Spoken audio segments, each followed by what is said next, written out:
Movie की शुरुआत 1899 से होती है, जहाँ पे हम एक साइंटिस्ट को देखते हैं जिसका नाम अलेक्जेंडर है। वहीं अलेक्जेंडर ने मैकेनिक्स और इंजीनियरिंग में डिग्री हासिल की होती है, but at present Alexander Columbia University में, जो कि न्यूयॉर्क में है, एज द टीचर वहाँ पे काम करते हैं और उनके कोलीग्स और फ्रेंड उन्हें प्यार से एलेक्स बुलाते हैं। सो मैं भी उन्हें एलेक्स ही बुलाऊंगा। एलेक्स अपने काम में इतना ज्यादा खोया रहता है कि उसे याद ही नहीं था कि आज उसकी डेट है। और वहीं पे हम उनके फ्रेंड डेविड को देखते हैं, जो एलेक्स को रिमाइंड करवाते हैं कि आज उसे एमा से मिलने जाना है। और एलेक्स भी एमा से मिलने जाने के लिए अपने सारे काम को छोड़ देता है और अपने घर के लिए निकल जाते हैं ताकि वो शाम की डेट के लिए रेडी हो सके। वहीं पे हम पहली बार उनकी नौकरानी को देखते हैं जिसका नाम वॉचिट है, जो एलेक्स का एज अ सन की तरह ध्यान रखती है। एलेक्स अपनी शाम की डेट के लिए रेडी हो जाता है और एमा से मिलने के लिए अपने घर से निकल जाता है। इवनिंग में एलेक्स उस पार्क में पहुंच जाता है जहाँ उसने एमा से मिलना था। और वहीं पे हम पहली बार एमा को देखते हैं जो कि आइस स्केटिंग कर रही होती है और एलेक्स उससे मिलकर बहुत ज्यादा खुश होता है। एमा अपने गिफ्ट के बारे में पूछती है जो कि फ्लावर्स है, और एलेक्स ने प्रॉमिस किया था कि वो आज उसे फ्लावर गिफ्ट करेगा। लेकिन पार्क आने से पहले उसे एक मोटर कार दिखाई देती है और वो उसके बारे में इंक्वायरी करने लगता है, जिस वजह से वो डिस्ट्रैक्ट हो जाता है और एमा के लिए गिफ्ट लेना भूल जाता है। एमा इस चीज के लिए एलेक्स को माफ कर देती है और उसके बाद वो दोनों अकेले पार्क में घूम रहे होते हैं, जहाँ पे एलेक्स अपनी फीलिंग एमा को बता देता है कि वो एमा से बहुत ज्यादा प्यार करता है, वो उसके बगैर बिल्कुल भी नहीं रह सकता। और एलेक्स रिंग देके एमा को प्रपोज कर लेता है। एमा भी इस प्रपोजल को एक्सेप्ट कर लेती है और वो दोनों बहुत ज्यादा खुश लग रहे होते हैं। लेकिन तभी हम वहाँ पे एक चोर को देखते हैं जो एलेक्स और एमा के ऊपर गन पॉइंट करता है और उन्हें लूटने की कोशिश करता है। एलेक्स और एमा अपना सारा सामान उसे दे देते हैं, बट एमा वो रिंग देने के लिए तैयार नहीं थी जो एलेक्स ने उसे दी थी। चोर उसे लेने के लिए एमा के साथ छीना झपटी करता है। इसी दौरान उस चोर से गोली चल जाती है और एमा मर जाती है। एलेक्स के सारे सपने चूर चूर हो गए थे जो उसने एमा के साथ सजाए थे।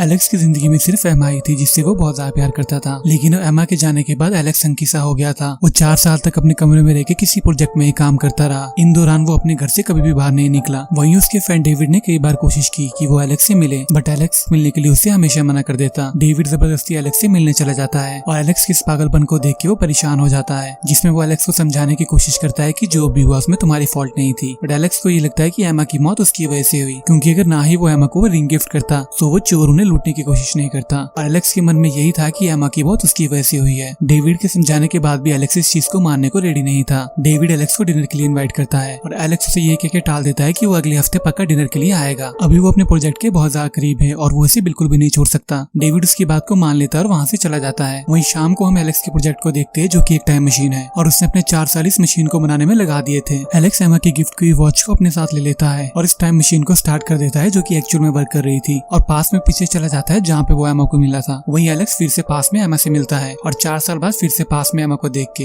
एलेक्स बहुत ज्यादा सरप्राइज हो जाता है, जैसे उसकी सारी दुनिया की खुशी उससे फिर से मिल गई हो। वहीं एलेक्स एमा को पार्क से निकाल के सिटी की ओर चला जाता है, क्योंकि उसे पता था कि थोड़ी देर में वो चोर आ जाएगा और एमा को मार देगा। एलेक्स एमा को एक बात बोलता है जिसमें वो एमा को बोलता है कि वो सीधा अभी अपने घर चली जाए, और उसके थोड़ी देर बाद एलेक्स उससे मिलने आएगा, वो प्रॉमिस करता है, और उसके बाद सब ठीक हो जाएगा। बस एमा इस बात को भी समझने की कोशिश करे। एमा एलेक्स की बात को मान लेती है, बट उसे याद आता है कि एलेक्स ने उसे फ्लावर तो गिफ्ट ही नहीं किए। एलेक्स एमा को वहीं पे छोड़ के फ्लावर लेने के लिए चला जाता है, लेकिन तभी वहाँ पे एमा का एक्सीडेंट हो जाता है घोड़ा गाड़ी से और एमा फिर से मर जाती है। और एलेक्स को समझ में नहीं आता कि ऐसा क्यों हुआ है। वहीं हम एलेक्स को हॉस्पिटल में देखते हैं जहाँ पे डेविड उससे मिलने के लिए आता है और एलेक्स उससे अजीब अजीब से बातें कर रहा होता है कि ऐसा होना तो नहीं चाहिए था और मैं इसे क्यों नहीं बदल सकता। मैं यहाँ पे 1000 बार आ सकता हूँ और 1000 बार उसे मरते हुए देख सकता हूँ, लेकिन फिर भी मैं उसे बचा नहीं सकता। ऐसा क्यों है? इस सारी बातें डेविड को समझ में तो नहीं आती, बट एलेक्स ये बोलता है कि उसको उसके सवालों का जवाब यहाँ नहीं मिलेगा, शायद से इस पल में नहीं मिलेगा। हो सकता है कि फ्यूचर में उसको उसके सवालों का जवाब मिल जाए। इसलिए वो अपनी टाइम मशीन ऑन करके फ्यूचर की ओर निकल जाता है, इसी उम्मीद में कि उसको उसके सवालों का जवाब वहाँ पे मिल जाएगा। टाइम मशीन में बैठ के एलेक्स चीजों को बदलते हुए देखता है, जहाँ पे एकदम से नई नई चीजें बन रही थी और उसके सामने आ रही थी, और टेक्नोलॉजी इस लेवल तक पहुंच गई थी कि एलेक्स इमेजिन भी नहीं कर सकता था। वहीं पे एलेक्स को एक बोर्ड दिखाई देता है जहाँ पे फ्यूचर इज नाउ लिखा था, और एलेक्स उस टाइम में रुक जाता है जो कि ये 2030 था, जहाँ पे एलेक्स उस शहर की टेक्नोलॉजी को देख के बहुत ज्यादा इंप्रेस होता है। वहीं पे एलेक्स स्क्रीन में एक एड को देखता है जहाँ पे चांद में इंसानों ने कॉलोनी बना ली थी और वहाँ पे वो अपार्टमेंट्स को बेच रहे थे एक फुली लग्जरी फीचर्स के साथ, और खुदाई और कंस्ट्रक्शन का काम भी वहाँ पे जोरों शोरों से चला हुआ था। इंसानों ने चांद पे रहना भी शुरू कर दिया था। ये सारी चीजें देख के एलेक्स बहुत ज्यादा इंप्रेस हो जाता है। वहीं पे एलेक्स इस फ्यूचर न्यूयॉर्क सिटी में घूमता है और एक लाइब्रेरी में पहुंचता है जहाँ पे उसको एक आर्टिफिशियल इंटेलिजेंस का होलोग्राम मिलता है, जिसके अंदर इंसानों की और उनकी टेक्नोलॉजी की सारी इन्फॉर्मेशन स्टोर थी। एलेक्स उस आर्टिफिशियल इंटेलिजेंस से टाइम ट्रेवल के बारे में पूछता है और पूछता है कि वो पास को क्यों नहीं चेंज कर सकता। वहीं वो आर्टिफिशियल इंटेलिजेंस का होलोग्राम उसे बताता है क्योंकि कोई पास में नहीं जा सकता, इस वजह से वो पास को चेंज नहीं कर सकता। एलेक्स उसे बोलता है कि अगर फिर भी कोई टाइम मशीन को बना ले और पास में जाए तो क्या फिर भी वो पास को चेंज नहीं कर सकता। बट वो आर्टिफिशियल इंटेलिजेंस एलेक्स को बोलता है कि ये किसी भी कंडीशन में पॉसिबल नहीं है। एलेक्स को उसके क्वेश्चन का सही से आंसर नहीं मिलता, इसलिए वो फ्यूचर में थोड़ा और आगे चला चला जाता है जहाँ पे उसको टाइम मशीन में झटके महसूस होते हैं और वो उस जगह को देखने के लिए रुक जाता है। वहीं पे एलेक्स देखता है कि ईयर अभी 2037 चल रहा है और अभी यहाँ पे अर्थ में किसी तरह की डिस्ट्रक्शन चालू हो गई है। तभी वहाँ पे कुछ सोल्जर आके एलेक्स को सेफ जगह में ले जाने की कोशिश करते हैं, बट एलेक्स उनके साथ जाने को मना करता है और पूछता है कि यहाँ पे क्या हुआ है। वहीं वो सोल्जर एलेक्स को बता देती है कि ये सब मून में खुदाई के कारण हुआ है, जहाँ पे इंसानों ने मून पे कॉलोनी बनाई थी और उसके बाद उस कॉलोनी को तोड़ने की कोशिश की गई बम से, लेकिन उसके साथ गलती से चांद भी उड़ गया, जिसकी वजह से अर्थ अब अपने ऑर्बिट से हिल गई है और चांद टूट रहा है, उसके टुकड़े इधर उधर बिखर रहे हैं। तभी वहाँ पे एक अर्थक्वेक और जोर का धमाका होता है, जिसकी वजह से एलेक्स वापस अपने टाइम मशीन में बैठ जाता है और वो सोल्जर भी एलेक्स का पीछा नहीं करते, उसे वहीं पे छोड़ देते हैं। तभी टाइम मशीन के अंदर बैठे बैठे एलेक्स को बहुत जोर के झटका लगता है, जो किसी बम से कम नहीं था। एलेक्स उस धमाके से बेहोश हो जाता है और गलती से वो टाइम मशीन के लीवर को फ्यूचर की ओर पुश कर देता है। वहीं हम देखते हैं कि अर्थ का फ्यूचर पूरा डार्क था और वो जगह रहने के लायक नहीं बची थी। तभी फ्यूचर में और आगे जाके हम देखते हैं कि धीरे धीरे अर्थ रहने लायक बन रही थी। वहाँ पे बाउंड्रीज और पानी फिर से बहने लगा था। कुछ सालों बाद अर्थ में फिर से वेजिटेशन शुरू हो गई थी। इन बिटवीन तभी एलेक्स को होश आ जाता है, लेकिन अभी भी वो आधी बेहोशी की हालत में होता है, जिस वजह से वो टाइम मशीन को तो रोक लेता है और फिर से बेहोश हो जाता है। लेकिन इस बार एलेक्स फ्यूचर में कुछ ज्यादा ही आगे चला गया था। वो ईयर 8,02,701 थी। नेक्स्ट सीन में हम एलेक्स को बेहोशी की हालत में देखते हैं और कोई अननोन लेडी उसकी मरहम पट्टी कर रही होती है। तभी हम अगले दिन एलेक्स को देखते हैं, जिसको अब होश आ गया था और वो उस जगह को देखता है जहाँ पे वो अभी था। वहीं पे एलेक्स फिर से इंसानों को देखता है जिन्होंने पहाड़ों में अब छत्ते की तरह घर बनाया हुआ था, बट सिविलाइजेशन इतनी एडवांस नहीं लग रही थी। थोड़ी देर में वो सारे इंसान एलेक्स के पास इकट्ठा हो जाते हैं, लेकिन एलेक्स उनकी भाषा नहीं बोल पा रहा था। बट वहाँ पे वही अननोन लेडी थी जो एलेक्स की भाषा बोल पा रही थी और उसका नाम मारा था, जो अपने यंगर ब्रदर केलन के साथ वहाँ पे रहती थी और उसे ये इंग्लिश प्राचीन लैंग्वेज आती थी और अभी वो कुछ बच्चों को ये लैंग्वेज सिखाती थी। बाकी के लोग अब इस लैंग्वेज को भूल गए थे। वही मारा एलेक्स से पूछती है कि वो कौन है और कहाँ से आया है, क्योंकि कबीले वाले उसके बारे में इंक्वायरी कर रहे थे कि उसे वहाँ पे रहने दे, यहाँ से नीचे फेंक दे। एलेक्स सच बता देता है कि वो यहीं से है, वो टाइम मशीन में बैठ के पास से आया है। मारा उन लोगों को बताती है कि ये एक बेवकूफ इंसान है जिसने अपना सिर पत्थर से मार लिया था और उसके बाद ही इधर उधर घूमता रहता है, जिस वजह से वो लोग उस पे हंसने लगते हैं और एलेक्स को वहाँ पे रुकने देते हैं, उसे नीचे नहीं फेंकते। वहीं पे रात को एलेक्स मारा और उसके भाई केलन से बात करता है और उन लोगों के बारे में पूछता है और उसे पता लगता है कि ये लोग अपने आप को इलॉय बुलाते हैं। वहीं पे एलेक्स चांद को भी देखता है, जो कि अब पूरी तरीके से टूट गया था। चांद के टूटने के बाद और इतना डिस्ट्रक्शन होने के बाद अभी भी अर्थ में जीवन था, जो सबसे हैरान करने वाली और अच्छी बात थी और सब कुछ वहाँ पे नॉर्मल ही लग रहा था। वहीं रात में एलेक्स को बहुत अजीब सा ड्रीम आता है, जिसमें कोई अननोन पर्सन एलेक्स का नाम ले रहा होता है और उससे एक लोहे का स्केलेटन दिखाई देता है जो उसके ऊपर हमला करता है। अचानक से एलेक्स की नींद खुल जाती है और एलेक्स देखता है कि केलन को भी बुरा सपना आया है। वहीं मारा उसे शांत करा के सुला देती है और उसके बाद एलेक्स मारा को अपने सपने के बारे में बताता है और मारा बोलती है कि हम सबको वही सेम ड्रीम आता है, जो सबसे हैरान करने वाली बात थी। वहीं एलेक्स इस बात पे ज्यादा ध्यान नहीं देता और फिलहाल के लिए वो सो जाता है। अगले दिन मारा एलेक्स को वो जगह दिखाती है जहाँ से उसने ये स्टोन लैंग्वेज सीखी थी और उसके पेरेंट्स ने यहाँ पे उसे भाषा सिखाई थी। थोड़ी देर में अलेक्जेंडर उनकी जगह पे आ जाता है जहाँ पे वो सब काम कर रहे होते हैं और वहीं से थोड़ी दूर आगे उसकी टाइम मशीन होती है जहाँ पे मारा ने एलेक्स को बेहोश पाया था। वहीं पे केलन फिर से एलेक्स से मिलता है और केलन उसे वहाँ पे थोड़ी देर के लिए रुकने के लिए बोलता है, बट मारा बोलती है कि वो उसकी टाइम मशीन देखने के लिए जा रहे हैं और वो अभी थोड़ी देर में वापस आ जाएंगे। थोड़ी देर में मारा और एलेक्स उस जगह में पहुंच जाते हैं जहाँ पे उसकी टाइम मशीन थी और टाइम मशीन ठीक ठाक की कंडीशन में लग रही थी, उसे कोई भी नुकसान नहीं पहुंचा था। तभी अचानक से मारा एलेक्स से रिक्वेस्ट करने लगती है कि वो उसके भाई केलन को उसके टाइम में ले जाए। एलेक्स पूछता है कि क्यों। मारा केलन से रिक्वेस्ट करती है कि तुमको नहीं पता,